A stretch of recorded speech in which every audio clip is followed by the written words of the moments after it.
ในบรรดาพระเครื่องที่ชาวพุทธไทยให้ความนิยมบูชานั้นมีพระเครื่องอยู่พิมพ์หนึ่งซึ่งมีพุทธลักษณะที่ต่างออกไปจากที่เคยเห็นกันอยู่นั่นก็คือพระปิดตาพระปิดตานี้มีผู้ให้คำอธิบายแตกต่างกันไปหลายสำนวนบางสำนวนก็ว่าหมายถึงพระอรหันต์ทั้งหลายเวลาที่ท่านเข้านิโรธสมาบัติท่านจะปิดทวารทั้ง9ไม่รับรู้สิ่งใดทั้งสิ้นส่วนท่านพุทธทาสภิกขุท่านอธิบายความหมายของพระปิดตาต่างออกไป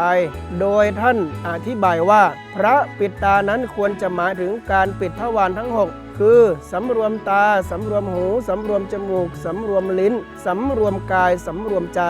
เมื่อมีการสำรวมระวังทางอายตนะหรือทางทวาร6แล้วก็จะแคล้วคลาดปลอดภัยจากกิเลสได้เป็นอย่างดี